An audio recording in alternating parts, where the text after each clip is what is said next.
नमस्ते बच्चों, ज्ञान सागर लर्निंग प्लेटफॉर्म में आपका फिर से तहे दिल से स्वागत करता हूं। बच्चों, हम लोगों ने पिछली क्लासेस में टिश्यू के सब पार्ट यानी कि हम लोगों ने पढ़ा था स्टार्टिंग के क्लासेस में कि टिश्यू 4 प्रकार के होते हैं, epithelium tissue, connective tissue, muscle tissue और न्यूरल टिश्यू। ठीक है, और उसमें हम लोग एपिथेलियम टिश्यू के प्रकारों पर चर्चा कर रहे थे। तो एपिथेलियम टिश्यू को हम लोगों ने दो भागों में बांटा था, एक सिंपल एपिथेलियम टिश्यू और एक compound epithelium tissue. Simple epithelium tissue को भी हम लोगों ने 6 भागों में बांटा था, जिसमें पहला था सिंपल स्क्वैमस एपिथेलियम टिश्यू। ठीक है, तो आज की क्लासेस स्टार्ट करने से पहले हम लोग कल की क्लासेस एक बार रिवाइज कर लेते हैं।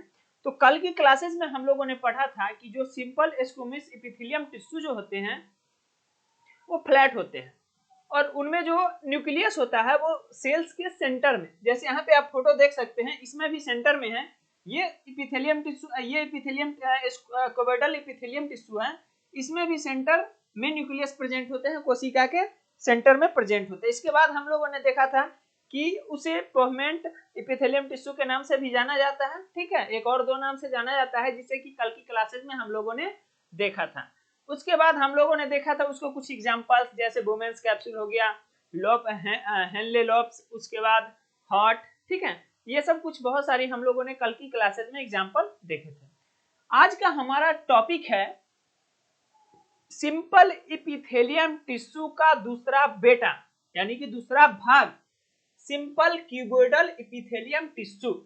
ठीक है, ये दूसरा भाग है जिसके बारे में आज हम लोग स्टडी करेंगे। तो चलिए हम लोग क्लासेस स्टार्ट करते हैं। यदि आपने पिछली क्लासेस नहीं की है तो कृपया करके चैनल पे जाए और बैक वाले क्लास को जरूर देखें, क्योंकि जब तक वो क्लास आप अच्छे से नहीं देखेंगे तब तक इस क्लासेस में आपको कुछ कंफ्यूजन होगी। तो कृपया करके वो क्लासेस जरूर देखें, और अगर हमारे चैनल पे आप पहली बार है तो सब्सक्राइब करना ना भूलें। तो चलिए स्टार्ट करते हैं।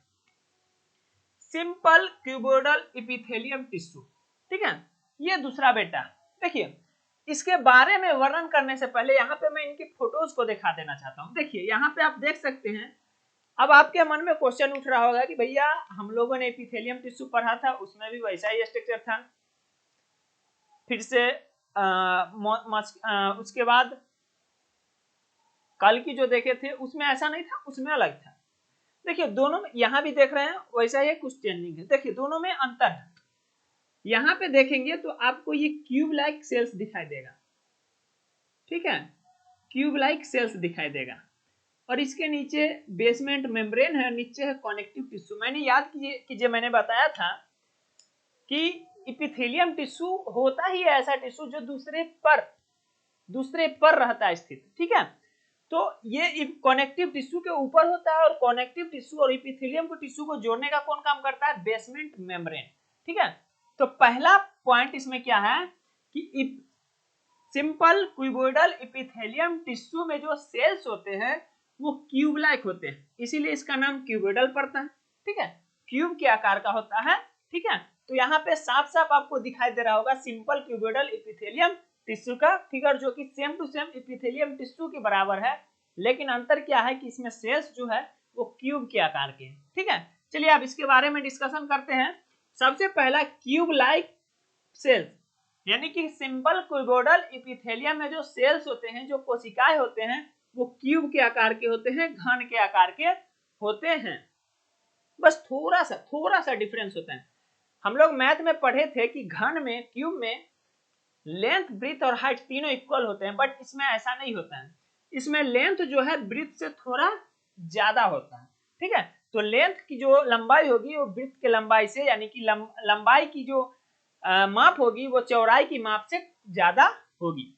अगला बात करते हैं तो राउंड न्यूक्लियस सेंटर, यानी कि इसका जो न्यूक्लियस होता है, केंद्रक होता है, वो सेल के, पहली बात तो ये राउंड होता है, गोल होता है। यहाँ पे देख सकते हैं गोल होता है, जो न्यूक्लियस होता है वो गोल होता है। ठीक है, राउंड आकार का होता है। और दूसरा पॉइंट, वो सेल के बीच में स्थित होता है। ठीक है, जैसे ये अगर एपिथेलियम टिश्यू है तो सेल्स है तो इसके बीच में होगा, सेंटर पॉइंट में स्थित होगा। अगला ये अवैस्कुलर टिश्यू है। याद कीजिए मैंने बताया था आपको, अवैस्कुलर टिश्यू किसे कहते हैं? ऐसा टिश्यू जिसमें ब्लड वेसल्स नहीं पाए जाते हैं उसको कहते हैं अवैस्कुलर टिश्यू। तो ये जो है सिंपल क्यूबोइडल एपिथेलियम टिश्यू ये अवैस्कुलर टिश्यू होते हैं। ठीक है, अब इसके कुछ फंक्शंस को देख लेते हैं।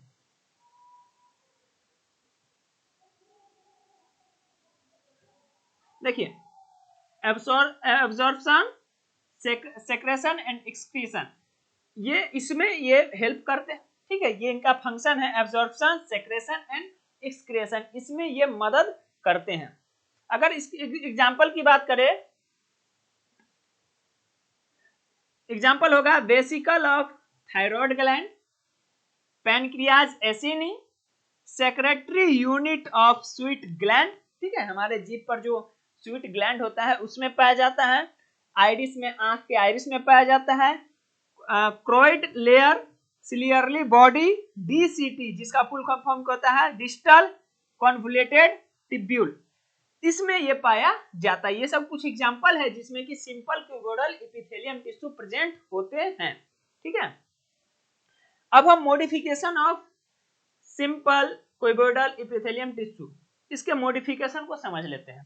देखिए, मॉडिफिकेशन दो तरह से होते हैं। ठीक है, सिंपल क्यूबोइडल एपिथेलियम टिश्यू जो है वो दो तरह से मॉडिफाई होते हैं। पहला होता है ब्रश बॉर्डर क्यूबोइडल एपिथेलियम, यहाँ पे आपको लिखा हुआ दिखाई दे रहा है, और इसके बारे में स्पेस ना होने के कारण मैंने यहाँ पे लिख दिया। ठीक है, देखिए यहाँ पे आपको फिगर दिखाई दे रहा होगा जो कि कुछ इसी से मिलता जुलता है। नीचे कनेक्टिव टिश्यू होंगे, लेकिन ऊपर में इसमें कुछ ऐसे ऐसे करके स्ट्रक्चर निकला हुआ है। ठीक है, तो इसको कहते हैं मैक्रोविली। ठीक है, क्या कहते हैं? मैक्रोविली। मैक्रोविली का काम क्या होता है? Absorption surface area. ठीक है, सरफेस एरिया को क्या करेगा? वो बढ़ाएगा। ठीक है, एब्जॉर्प्शन सरफेस एरिया को क्या करेगा? वो बढ़ाएगा।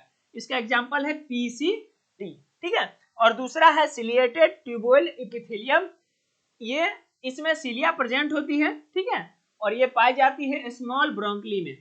ठीक है, चलिए तो आज की क्लासेस में इतना ही। इसको एक बार फिर से हम लोग रिपीट कर लेते हैं, क्योंकि आज की क्लासेस लग रहा है थोड़ा स्पीड है, बट कोई नहीं, हम लोग कल फिर रिवीजन कर लेंगे। देखिए, सिंपल क्यूबोइडल एपिथेलियम टिश्यू, इसमें जो सेल्स होते हैं वो क्यूब लाइक होते हैं। सेल्स की लंबाई चौड़ाई से अधिक होती है। इसमें जो न्यूक्लियस होते हैं, केंद्रक होते हैं, वो गोल होते हैं और सेल के बीच में स्थित होते हैं। उसके बाद ये टिश्यू जो है वो अवैस्कुलर टिश्यू है, जिसमें कि ब्लड वेसल्स नहीं पाए जाते हैं। इसका फंक्शन क्या है? एब्जॉर्प्शन, सिक्रेशन एंड एक्सक्रिएशन, ये इसके तीन फंक्शन है। आप ऐसे याद रख सकते हैं, ASE। ठीक है, एब्जॉर्प्शन, सेक्रेशन एंड एक्सक्रिएशन, ये इनके तीन फंक्शन है। इनका एग्जांपल है vesicle of thyroid gland, pancreas acini, secretary unit of sweet gland, iris, choroid layer, ciliary body, DCT distal convoluted tubule. ठीक है, ये सब कुछ एग्जांपल है, हमारे शरीर के इंटरनल पार्ट है जिसमें कि ये जो टिश्यू है वो प्रेजेंट होते हैं, पाए जाते हैं। अगर हम मॉडिफिकेशन की बात करें तो सिंपल क्यूबोइडल एपिथेलियम टिश्यू का में दो तरह से मॉडिफिकेशन होता है। पहला है ब्रश बॉर्डर क्यूबोइडल एपिथेलियम और दूसरा है ciliated tubular epithelium. Brush border cuboidal epithelium में क्या होगा? उसमें माइक्रोविली प्रेजेंट होगी। माइक्रोविली क्या करेगी कि जो एब्जॉर्प्शन सरफेस एरिया है, सरफेस एरिया जो एब्जॉर्ब, जो हमारा जो भोजन होता है उसके न्यूट्रिशन को एब्जॉर्ब करने वाले एरिया को क्या कर देती है? बढ़ा देती है। इसका एग्जांपल क्या है? PCT। उसके बाद दूसरा है सिलिएटेड ट्यूबोइडल एपिथेलियम, इसमें सिलिया प्रेजेंट होती है और इसका एग्जांपल है स्मॉल ब्रोंकली। और ये जो आपको फिगर दिखाई दे रहा है, कवर्ड किया हुआ, घेरा हुआ, ये है सिंपल क्यूबोइडल एपिथेलियम टिश्यू का। इसमें देखिए ऊपर जो है घन के आकार के क्यूब का आकार का सेल्स है, उसके सेंटर में गोल आकार का न्यूक्लियस है, बीच में जो है वो बेसमेंट मेम्ब्रेन है और नीचे जो है कनेक्टिव टिश्यू है। अब कनेक्टिव टिश्यू क्यों है ये आप अच्छी तरीके से समझ गए होंगे कि एपिथेलियम टिश्यू हमेशा कनेक्टिव टिश्यू के ऊपर रहता है, इसीलिए कनेक्टिव टिश्यू है। और दोनों को ज्वाइंट कौन करती है? Basement membrane. ठीक है, तो इतना आपको समझ में आ गया होगा। अगर आपको इसमें कहीं पर भी कोई डाउट हो तो कृपया करके कमेंट जरूर करें, ताकि मैं उस कमेंट को पढ़ के मैं उसके हिसाब से मॉडिफाई कर सकूं। ठीक है, तो आज की क्लासेस में हम लोग यहीं पे स्टॉप करते हैं। कल हम लोग इसके सेकेंड पार्ट थर्ड, ठीक है, सिंपल इपिथेलियम टिश्यू के तीसरे बेटे सिंपल कोलमनार इपिथेलियम टिश्यू के बारे में डिस्कशन करेंगे। ठीक है, तो बस आज के लिए इतना ही। खुश रहिए, मन लगा के पढ़ाई कीजिए और हमारा यूं ही साथ देते रहिए। तो बस आज के लिए इतना ही, फिर मिलेंगे। See you soon, tata bye bye, जय हिंद।